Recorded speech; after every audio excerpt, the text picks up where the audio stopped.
مصطفیٰ جان رحمت پہ لاکھوں سلام، مصطفیٰ جان رحمت پہ لاکھوں سلام، شمع بزم ہدایت پہ لاکھوں سلام۔ اگر کہیں کہ توحید کا عقیدہ، توحید اس پر عقد کریں، اس پر گانٹھ باندھیں، اسے مابحل امتیاز سمجھیں، تو درست نہیں کہ توحید پر یہود کا بھی عقیدہ ہے۔ یہودی بھی خدا کو ایک مانتے ہیں اور آج بھی اللہ اکبر اپنی زبان میں اللہ کے نام پہ ذبح کرتے ہیں، اور ان کا کوشر، یہودیوں کا ذبح کیا ہوا جانور آج کے زمانے میں بھی حلال ہے جیسے ہمارا۔ قرآن نے تو اہل کتاب یہود نصارہ دونوں کی ذبح کو حلال کہا، مگر آج زمانہ حال احوال بڑے بدل گئے، تو یہود کا آج بھی حلال ہے کوشش، چونکہ توحید پر عقیدہ ہے۔ تو گویا مسلمانوں کا اور یہودیوں کا دونوں کا توحید پر اتفاق ہو گیا نا، یہ نقطہ اشتراک ہے، نقطہ امتیاز نہیں ہے۔ یہودیوں سے اشتراک کرنا ہو تو توحید کی بات کریں، اور مسلمانوں کا امتیاز کرنا ہو تو کچھ اور دیکھنا ہو۔ وہ ہمارے اور دیگر مذاہب میں مشترک ہے، توحید مشترک ہے۔ اب آگے چلے، کوئی کہہ سکتا ہے آخرت، تو آخرت پر یہود کا بھی عقیدہ ہے، نصارہ کا بھی عقیدہ ہے۔ یہ پوری یہ بائبل پڑھی ہیں میرے سامنے، یہ سب بائبلز ہیں، نسخے، ساری بائبل کی کتاب، اولڈ ٹیسٹمنٹ، نیو ٹیسٹمنٹ، ساری عقیدہ آخرت سے بری پڑی ہے، وہ آخرت کے منکر نہیں ہیں۔ تو یہود و نصارہ بھی آخرت پہ ایمان رکھتے ہیں، ہم بھی رکھتے ہیں، تو مابحل امتیاز نہ ہوا، پیکیولیرٹی نہ ہوئی، پیکیولیرٹی ہماری تخصص نہ ہوا۔ تو یہود و نصارہ سے عالم انسانیت کی سطح پر اشتراک کرنا ہو تو توحید اور آخرت کی بات کریں، مسلمانوں کا امتیاز کرنا ہو تو کچھ اور دیکھنا ہوگا۔ آپ کو سمجھ آ رہی ہے بات؟ جس سے مسلمان نکھر کے سامنے آ جائے مسلمان ہونا، اور کوئی اور اس کا مشترک نظر نہ آئے، وہ صرف شان رسالت مصطفیٰ ہے جو مسلمان کو ممتاز کر دیتی ہے سب مذاہب سے، سب عقائد سے ممتاز کر دیتی ہے۔ نقطہ ارتکاز اگر مسلمانوں کو اکٹھا کرنے کا ہم نے تلاش کرنا ہے تو عقیدہ مقام مصطفیٰ پہ اکٹھا ہونا ہوگا، عظمت شان مصطفیٰ پر اکٹھا ہونا ہوگا۔ نہ توحید مسلمانوں کو امتیاز دیتی ہے، نہ عقیدہ آخرت دیتا ہے، نہ رسالت عمومی کا تصور دیتا ہے، فقط عظمت و شان مصطفیٰ۔ یہ امتیاز اسلام ہے، یہ امتیاز اسلام ہے۔ وہ نہیں مانتے، سب چیزیں ان میں تھیں، تو قرآن نے ثابت کر دیا کہ مسلمانوں، تمہارے ایمان اور عقیدے کا امتیاز مصطفیٰ کی غلامی ہے، کوئی اور شے نہیں ہے، کوئی اور شے نہیں ہے۔ لہذا اور یہ جو چیز جو میں نے عقد کی کہی، یہ صرف ہمارے اوپر واجب نہیں، یہ بات بڑی خاص ہے۔ یہ عقیدہ اللہ نے آقا علیہ السلام کی بعثت سے پہلے بنی اسرائیل کو بھی یہی عقیدہ غلامی مصطفیٰ دیا تھا۔ یہ بڑی خاص بات بتا رہا ہوں، یہ عقیدہ نیا نہیں دیا ہمیں۔ جب آقا دنیا میں تشریف نہیں لائے تھے، پہلی امتوں کو بھی یہی عقیدہ دیا تھا۔ عقیدہ کس سے ہے بولیے؟ عقد سے۔ عقد کی جمع کیا ہے؟ عقود۔ عقد کی جمع بہت آیتیں ہیں، میں نے جو جمع کی، مگر ٹائم شارٹ ہے، میں صرف 2 آیتیں کوٹ کروں گا۔ 6 پارے کی پہلے سورہ مائدہ کی پہلی آیت، ارشاد فرمایا یا ایھا الذین آمنوا اوفوا بالعقود، جو تم نے وعدے پکی گانٹھ کی طرح مجھ سے باندھ لیے ہیں نا، ان کو پورا کیا کرو۔ اللہ پاک نے فرمایا جو پکے وعدے کر لیے میرے ساتھ اور گانٹھ کی طرح باندھ لیے ہیں، وہ پورے کرو، وعدے پورے کرو۔ اب وعدے تو عمر گزر گئی نا سنتے کہ اوفوا بالعقود سے مراد وعدوں کو پورا کرو۔ آج یہ بھی کوئی نئی بات بھی سن لیں، یہ عقود کیا ہیں؟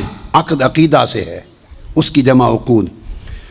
تفسیر ابن جریر طبری کوٹ کر رہا ہوں، جو سب سے پہلی امت محمدی میں سب سے پہلی جامع تفسیر، اور سب ائمہ و مفسرین نے تفسیر بالماسور میں جنہوں نے تکیہ ان پر کیا، باقیوں کی تو مختصرات تھیں۔ وہ امام ابن جریر طبری روایت کرتے ہیں کہ وہ جو اوفو بالعقود ہے اس سے مراد یہ ہے بل ہذہ الآیہ امر من اللہ تعالی لأہل الکتاب بالوفاء بما اخذ به میثاقہم من العمل بما فی التوراۃ والانجیل فی تصدیق محمد صلی اللہ علیہ وسلم۔ فرماتے ہیں کہ اس مراد سے مراد کے اپنے جو وعدے پکے باندھ لیے اس کو پورا کرو۔ فرمایا وہ جو عقیدہ شان مصطفیٰ تھا اس وعدے کو پورا کرو، جب میرا محبوب آ جائے ان کی شان کے ڈنکے بجانے۔ اسی طرح امام ابو محمد المکی الہدایہ تفسیر کی کتاب، اس میں آپ فرماتے ہیں ابن جریج ان سے مروی فرماتے ہیں العہود، یہ جو عقود ہیں التی اخذها اللہ علی اہل الکتاب من العمل بما فی التوراۃ والانجیل فی تصدیق محمد فہی لأہل الکتاب خاصۃ، یہ اہل کتاب کے لیے خاص اتری ہے۔ اور فرمایا کہ جو تم سے وعدہ لیا تھا کہ جس دور میں میرا محبوب آ جائے جو کلمہ تم پڑھتے ہوگے اسی لمحے چھوڑ دینا ہے۔ یہ السدی الکبیر حضرت عبداللہ ابن عباس کے شاگرد وہ روایت کرتے ہیں، اس کا معنی ہے ان اللہ اخذ میثاق الیہود لیبیننہ للناس محمدا، شان مصطفیٰ کو لوگوں میں بیان کرنے کا وعدہ لیا تھا۔ یہ نقطہ خاص بتا رہا ہوں، صرف ایمان لانے کا نہیں، لتبیننہ، ایمان تو لاؤ گے ہی لاؤ گے، مگر خالی ایمان لا کر چھپا لو تو وعدہ خلافی ہوگی۔ لتبیننہ، سٹیج پر چڑھو تو تقریریں کرو تمہارا موضوع شان مصطفیٰ ہو، جلسہ کرو خطاب کرو تمہارا موضوع مقام مصطفیٰ ہو، کیا خوب جملہ ہے، لوگوں کا اجتماع ہو تمہارا معقوم حضور کی عظمت اور حضور کی شان ہو۔ میری توحید تو ہر کوئی بیان کرے گا، اس سے اوفو بالعقود پورا نہیں ہوگا۔ مارک کی بائبل، اس میں پہلے تو حضرت یحییٰ علیہ السلام کہتے ہیں، وہ فرماتے ہیں جان announced someone is coming soon who is greater than me and so much greater that I am not even worthy to stoop down like a slave and untie the straps of his sandals۔ فرماتے ہیں کہ کوئی آنے والا آ رہا ہے اور ان کی شان اتنی بلند ہے کہ میں ان کا غلام بننے کے بھی قابل نہیں اور ان کے جوتوں کے تسمے کھولنے کا بھی قابل نہیں۔ پھر وہ بیان کرتے ہیں but someone is coming soon who is greater than I am, so much greater than I am not even worthy to be a slave and untie the straps of his sandal۔ یہ Luke اس کا حوالہ آیت ان کی 3 اور 3 کے بعد اس کا number 15۔ اسی طرح یہ بیان ہو رہا ہے اور پھر وہ بیان کرتے ہیں you also must be ready۔ پھر سیدنا عیسیٰ علیہ السلام بیان کرتے ہیں، یہ بائبل ہے یاد رکھ لیں، اور گوسپل اس کو ریڈ اینڈ بلیک کہتے ہیں۔ جو عیسیٰ علیہ السلام کے کلمات ہیں ان کے کلمات سرخ انک میں لکھے گئے، جو ان کے کلمات جو بقایا ہیں وہ بلیک میں ہیں، جہاں سرخ کلر ہو وہ عیسیٰ علیہ السلام کے کلمات ہیں according to Bible and gospel. اچھا، گوسپل میں عیسیٰ علیہ السلام فرماتے ہیں اب یہ جو وعدے لیے گئے تھے لتبیننہ، اب وہ وعدے قرآن سے سن چکے، اب آج کی بائبل بیان کر رہی ہے، کہتے you also must be ready all the time for the son of man will come when least expected۔ اب بعض لوگ مراد لیتے ہیں چونکہ وہ احباب کے سے مراد عیسیٰ علیہ السلام ہیں، تو عیسیٰ علیہ السلام کو وہ سن آف مین نہیں مانتے، ان کو تو سن آف گاڈ مانتے ہیں۔ یہ بائبل بڑی معروف ہے اسٹینڈرڈ جو جیمز ورشن ہے، کنگ جیمز ورشن، اس میں جو لفظ آیا ہے وَيَدَعُ عَنْهُمْ إِصْرَهُمْ وَالْأَغْلَالَ الَّتِي كَانَتْ عَلَيْهِمْ، جو تمہیں نجات دے دے گا، تمہاری مدد کرے گا۔ اس کے اندر وہ بیان کرتے ہیں کہ وہ there cometh and mightier than I after me the latchet of whose shoes I am not worthy to stoop down and untie۔ آگے کہتے ہیں کہ وہ جو آئیں گے وہ کمفرٹر ہوں گے، جو بوجھ تم پر لدے ہوئے ہوں گے ان بوجھوں کو اتار دے گا۔ یہ جان ورس 14 چیپٹر اور ورس 9 اس میں کہتے ہیں these things have I spoken unto you being yet present with you but the comforter تمہارے بوجھ اتارنے والا, تمہاری زنجیروں کو توڑنے والا, تمہیں آزادی دلانے والا, رحمت کرنے والا, Comforter which is the Holy Ghost whom the Father will send in my name, he shall teach you all things and bring all things to your remembrance whatsoever I have said to you. ان کو آقا علیہ السلام کو world comforter use کیا ہے. یہ جو یادو عنہم اسرہم الغلال التی کانت علیہم اس معنی سے, تو گویا پہلے انبیاء میں بھی یہی صورت تھی کہ عقیدہ آقا علیہ الصلوۃ والسلام پر ایمان رکھنے اور حضور کے ڈنکے بجانے کا تھا. اب جو بات کہنا چاہتا ہوں وہ یہ کہ جب آقا نہیں تشریف لائے تھے, پہلی امتوں کا بھی مومن ہونا اس کی شرط تھی کہ مصطفیٰ کے ڈنکے بجاؤ, مصطفیٰ پر ایمان لاؤ, مصطفیٰ کی غلامی کا پٹا گلے میں ڈالو, مصطفیٰ کی عظمت کی معرفت رکھو. جب آقا کی آمد سے پہلے بھی معیار ایمان اور معیار عقیدہ مقام مصطفیٰ تھا اور شان مصطفیٰ تھی, سو یہی عقیدہ قیامت تک ہے. اب سنیے, آج بھی عقیدہ اسی کا صحیح ہے جسے مقام مصطفیٰ کی معرفت صحیح ہے. آقا علیہ السلام نے اس عقیدے کو برقرار رکھا. صحیح بخاری اور صحیح مسلم وہ بتاتی ہے کہ قبر میں ایک ہی سوال ہوگا. میں تینوں سوال مانتا ہوں, میرے بارے میں کوئی نیا عقیدہ نہ سمجھ لیں اپنا, میں تینوں مانتا ہوں, مگر میں بتا رہا ہوں کہ یہ تین سوال نہ صحیح بخاری میں ہے نہ مسلم میں ہے, صحیحین سے نچلے درجے کی کتابوں میں ہے, سنن ابی داؤد اور دیگر کتب میں. امام بخاری نے تین سوالوں کی روایت نہیں بیان کی, امام مسلم نے تین سوالوں کی حدیث کو روایت نہیں کیا. وہ کیا کہتے ہیں, امام بخاری اور امام مسلم سے بڑا امام تو حدیث میں کوئی نہیں. بولیے, وہ کہتے ہیں ایک ہی سوال ہوگا.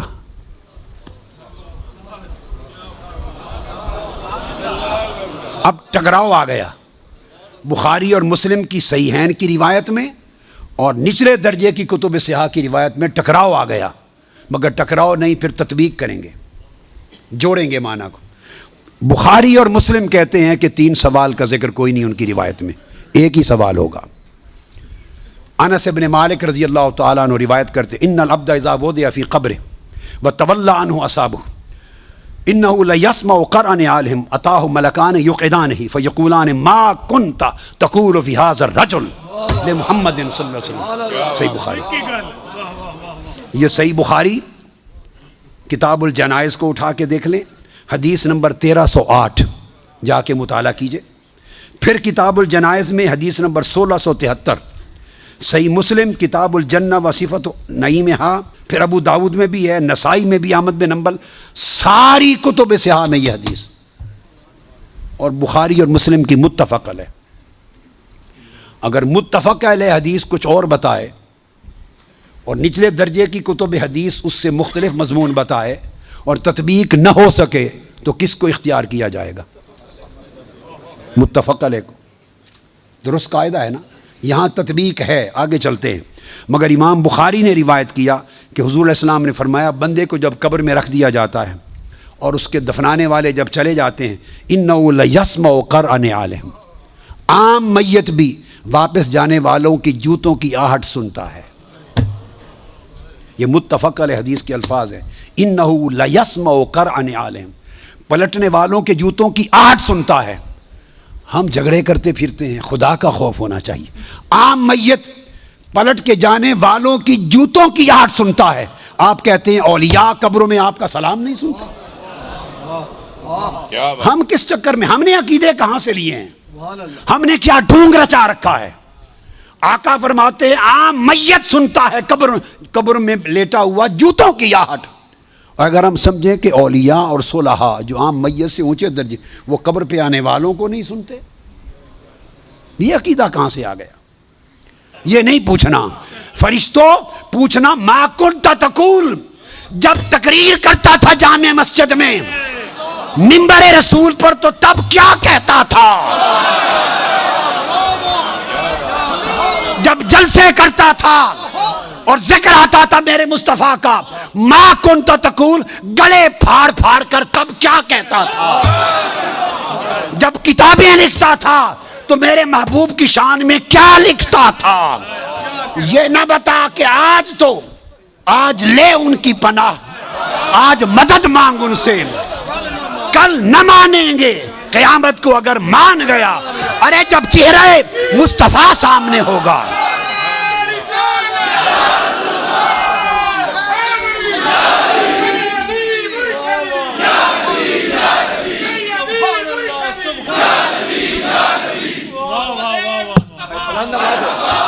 دونوں ہاتھ اٹھائیے، دونوں ہاتھ اٹھا کے سیدی و مرشدی، ارے سیدی و مرشدی۔ تو فرمایا یہاں تو جب کوئی اور شے نظر نہیں آئے گی سوائے دو فرشتوں کے جو پوچھ رہے ہیں، اور چہرہ مصطفیٰ سامنے ہوگا تو پھر تو سب عقیدے کی سمجھ آنی ہے، پھر کیسے انکار کرو گے؟ پھر تو سب سیدھے ہو جائیں گے۔ فرمایا آج کا سیدھا ہونا قبول نہیں ہے، آج پہچان لو قبول نہیں ہے۔ بتا وہ زندگی بھر کیا کہا کرتا تھا؟ ما کنت تقول، تقریریں کرتے ہوئے حضور کی شان گول کر کے آگے گزر جاتا تھا یا رک کے کھول کے بیان کرتا تھا؟ جب شان مصطفیٰ، عظمت مصطفیٰ، رفعت مصطفیٰ، مقام مصطفیٰ، جب حضور کی شانوں کا، آپ کے رخسار کا، میرے محبوب کے گھیسوؤں کا، میرے محبوب کے چال چلن کا، میرے مٹھن کا، میرے محبوب کے حسن کا، جمال کا، کمال کا، عظمت کا جب تذکرہ آتا تھا تو تیرا چہرہ کھل اٹھتا تھا یا مروڑ آ جاتے تھے؟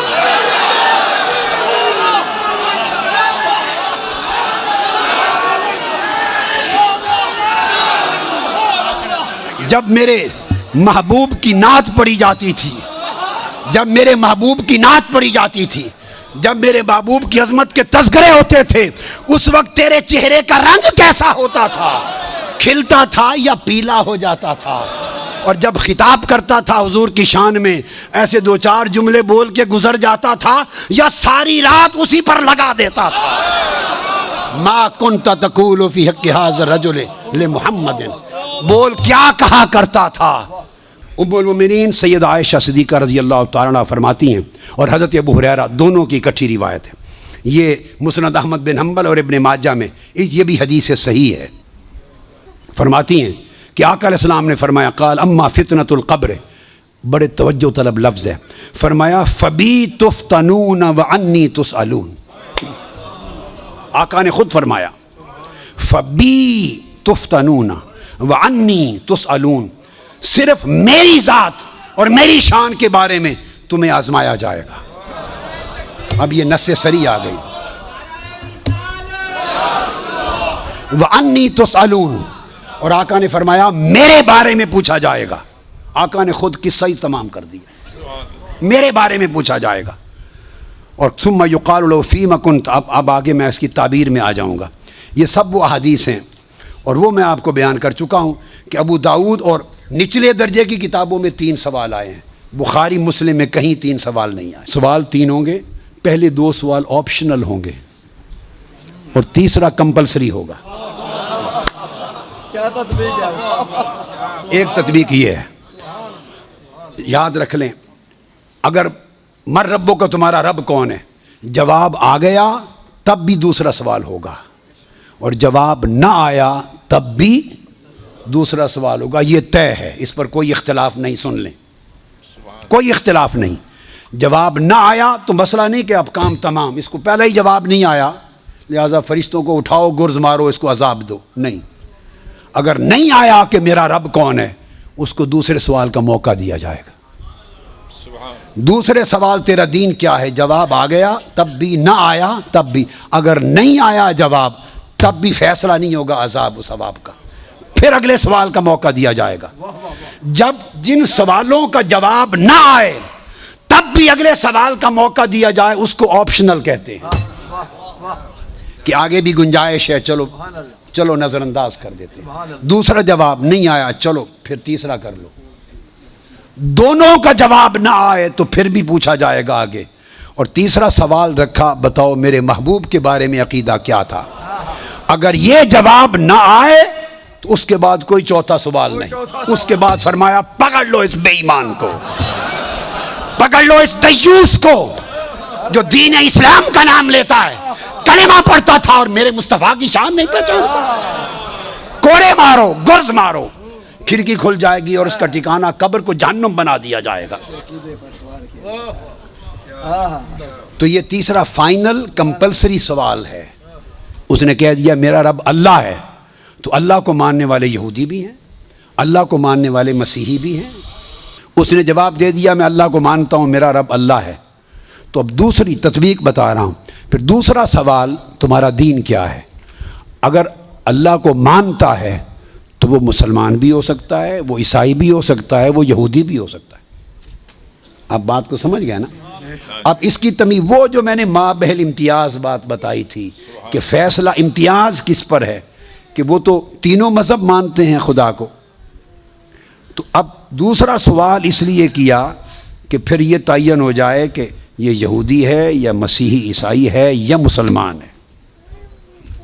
ما دینوں کا 10 تیرا دین کیے، 2 + 2 4 ہو جائے گا نا کھرا. کہ اگر دین اسلام کہے دینی الاسلام تو یہودیت کا خیال بھی گیا اور عیسائیت کا امکان بھی گیا. اب یہ مسلمان رہ گیا. پہلے 2 سوال کھنگالنے کے لیے ہیں کہ پتہ چلے کہ ہے کیا.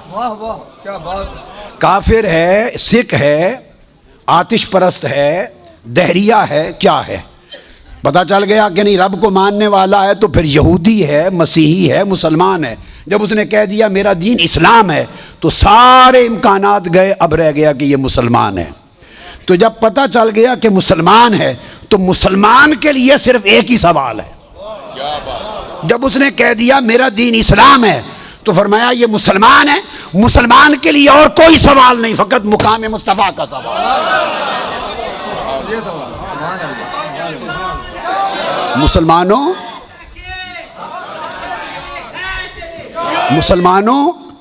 اگر یہ بتا لیا قبر میں کہ ہمارا رب اللہ ہے تو یہ جواب تمہیں سکھ، آتش پرست، ہندو، دہریہ وغیرہ سے نجات دے کر یہودی، عیسائی یا مسلمان اس زمرے میں لا کے کھڑا کر دیں گے. اور اگر پھر بتا دیا میرا دین اسلام ہے تو یہودیت اور عیسائیت کو ختم، پھر تمہیں مسلمانوں میں شمار کر کے سوال ہوگا.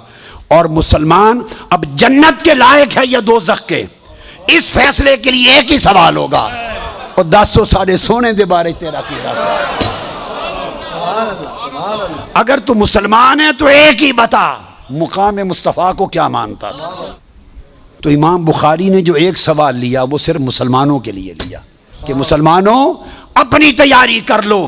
جب تمہارا مسلمان ہونے کا تعین ہو جائے گا تو بات ایک ہی پوچھی جائے گی، نہ دائیں کی نہ بائیں کی، صرف مقام مصطفیٰ کا پوچھا جائے گا.